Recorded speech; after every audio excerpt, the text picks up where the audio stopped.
Pessoal, olá, tudo bem? Nós, conforme já tínhamos destacado com vocês, nós teremos nesse segundo bimestre, mesmo com as aulas virtuais, nós faremos um estudo bem interessante sobre o continente asiático. Um continente que você sabe, eu sei, nós sabemos, ele ganhou relevância nos últimos tempos, relevância histórica, relevância econômica, principalmente, mas ele já mereceria, há muito tempo, um estudo bem feito por nós, afinal de contas, se refere ao espaço territorial maior do mundo e, além disso, o que possui o maior contingente, a maior quantidade de habitantes, da Terra. Nesse primeiro momento, nós falamos de aspectos ligados à natureza, ligados ao meio ambiente do continente asiático. Evidentemente que lá e cá, Ásia e Brasil, sofrem de impactos ambientais, socioambientais muito similares, ligados à poluição do ar, da água, do solo, a ocupação desenfreada das cidades. Mas nessa nossa aula de hoje, nós queremos expor aspectos físicos marcantes ligados ao relevo, ligados à hidrografia, ligados às questões climáticas e também à vegetação. Então, indo por partes, olhando aqui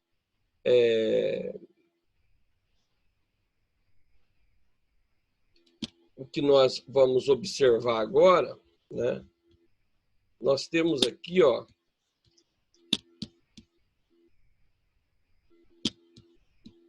primeira situação colocada aqui para nós, uma situação importante, situação visualizável, nós temos aí um continente grande, conforme facilmente pode ser observado aqui, nesse mapa, onde eu tenho 45 países, e se você observa bem, aqui eu já encontro uma situação importante, eu tenho aí o espaço banhado por dois grandes oceanos, que é o Pacífico e o Índico, e no extremo norte pelo glacial ártico.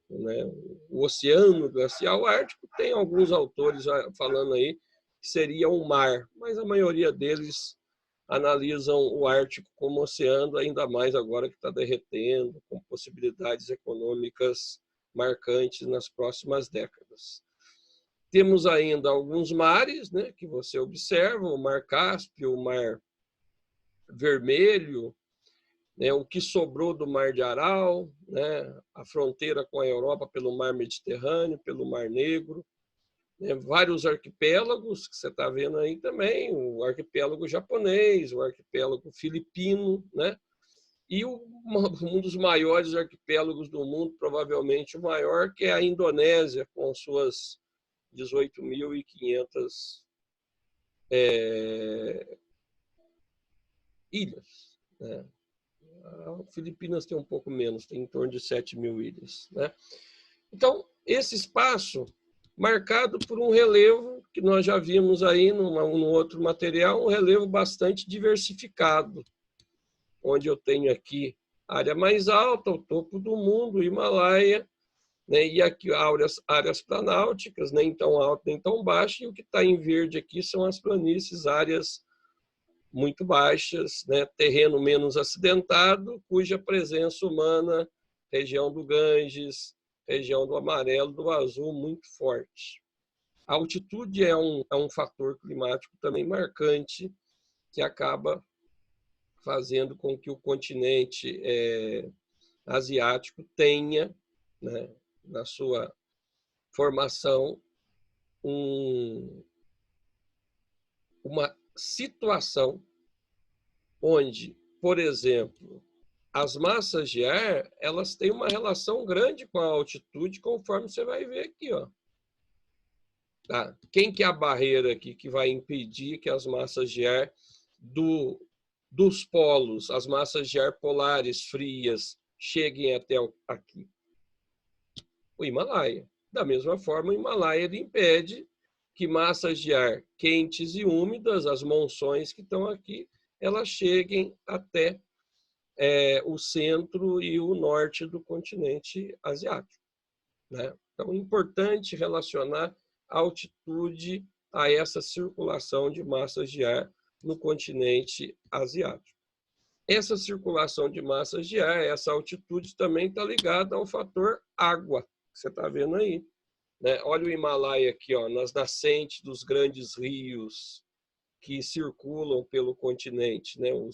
O Rio Azul aqui, o Yangtze-Kiang, o Rio Angho, o Rio Amarelo, o Mekong, que banha boa parte do Sudeste Asiático, o Ganges, o rio sagrado para os hindus, e o Rio Indo, também muito importante, banha aqui o Paquistão, um dos países mais populosos do mundo. Esses outros rios que você está vendo aqui, o Lena, o Yenisei e o Obi, são rios limitados para a utilização humana, primeiro porque não tem muita gente lá, né? E segundo, que além de não ter muita gente lá, eu tenho ainda, a maior parte do ano, esses rios eles ficam congelados totalmente, né?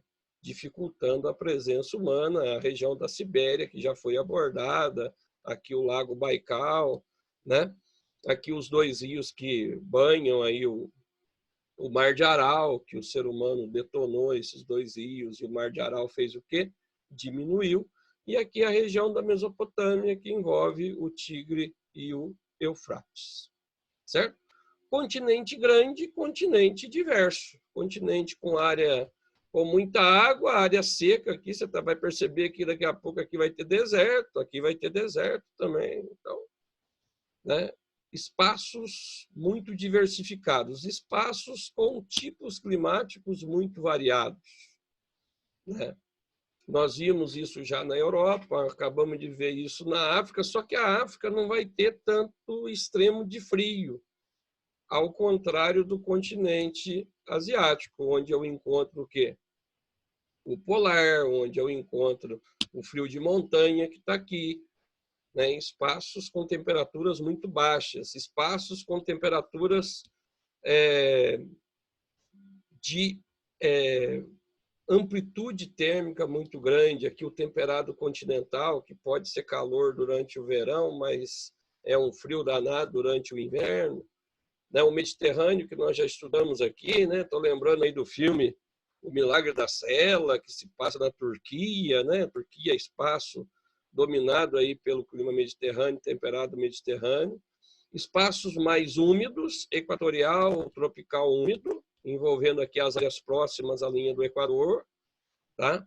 E espaços aí muito secos, né? Que é o espaço desértico, né? Aqui no número 4, aqui você vai encontrar um bando aí de espaços desérticos no continente asiático. E esse bando está ligado aqui à circulação das massas de ar que você está vendo. Massas de ar polares ao norte, massas de ar tropicais, quentes e úmidas ao sul. Chama atenção nessa imagem também para a presença aqui de correntes marítimas quentes no Oceano Índico, aqui na área tropical do Oceano Pacífico, e frias da região aqui do Ártico, chegando até a costa do Japão. E você sabe muito bem que isso tem interferência no continente. Corrente quente traz calor e traz chuva. Corrente fria traz queda de temperatura e traz seca. É importante destacar essa situação que ocorre na Ásia e ocorre também em outras áreas do mundo. Tá? Situação específica presente no continente asiático que merece a nossa abordagem. Monções. Monções são massas de ar que se formam nesta região do Índico, de maneira alternada. São massas de ar sazonais, ou seja, temporárias. Tem época que tem época que não tem. Né? Como assim não tem? Elas se alternam no verão e no inverno. No verão, quem tem a força, quem tem mais pressão, conforme o desenho, a imagem indica que é. Quem tem a força aqui? O oceano, alta pressão aqui. Vai chegar o que no continente? Chuva e calor. Vai começar agora, mês de junho, começam as monções de verão nessa área do continente asiático. Quando chega o inverno, primeira imagem aqui, quando chega o inverno, a pressão está no continente. Né? Quando a pressão atmosférica está no continente, o que ela vai trazer para o próprio continente? Vai trazer queda de temperatura e seca. Então, o verão ele é quente e chuvoso nessa área, onde eu tenho aí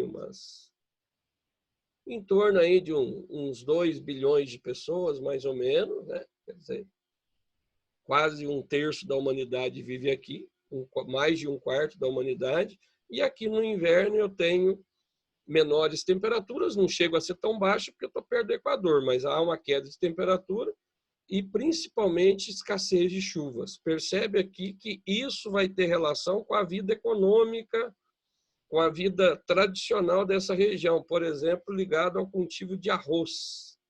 Eu cultivo arroz no verão, que está úmido, e vou colher esse arroz no inverno, onde está seco. A rizicultura, atividade econômica marcante. Mais uma vez, tamanho grande, continente enorme, diversidade de vegetações também. Área fria, tundra, taiga, vegetação de altitude, de montanha, onde uma parte dela nem tem vegetação nenhuma. Tá? Vou encontrar matas também nessa área aqui, né? Certo? Nessa área aqui está mais verdinho, muitas matas. Trago aqui no final uma mata aí de que está perdendo espaço para as ações humanas, que você percebe no mapa aqui uma quantidade grande aqui de áreas cultivadas. Vegetação de deserto também, vegetação resistente à seca, né? Algumas áreas de vegetação mediterrânea que nós já abordamos. Mata temperada muito pouco, a presença humana detonou as matas temperadas ao longo da história, mas infelizmente a imagem final aqui não é uma imagem legal, uma imagem muito triste, né? Não é uma montagem, é uma situação que parece que o orangotango está enfrentando a reta escavadeira, evidentemente que ele não tem essa capacidade de enfrentar, se nem nós temos, que dirá o orangotango. E é um espaço cuja vegetação parece com a Amazônia, na ilha de Bornéu, na Indonésia, mas infelizmente perde espaço para atividades predatórias. Né? Uso da madeira, né? Espaço que vai ser destinado aí para ocupação agrícola. Né? Lamentavelmente, nós já vimos essa novela em outras estações. E aí, eu trago a mensagem final para analisarmos essa situação de tanta riqueza natural no continente asiático, na vegetação, nos aspectos climáticos, no relevo, né, na questão hídrica tão rica, mas, lamentavelmente, eu tenho isso daqui. Né? Mas o médico alerta a gente.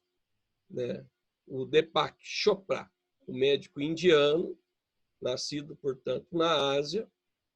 As árvores são nosso pulmão, os rios nosso sangue, o ar é nossa respiração e a terra nosso corpo. Difícil terminar a aula assim, mas é necessário, afinal de contas, não dá para tapar o sol com a peneira. Cuidamos mal do meio ambiente, seja aqui, seja na Ásia.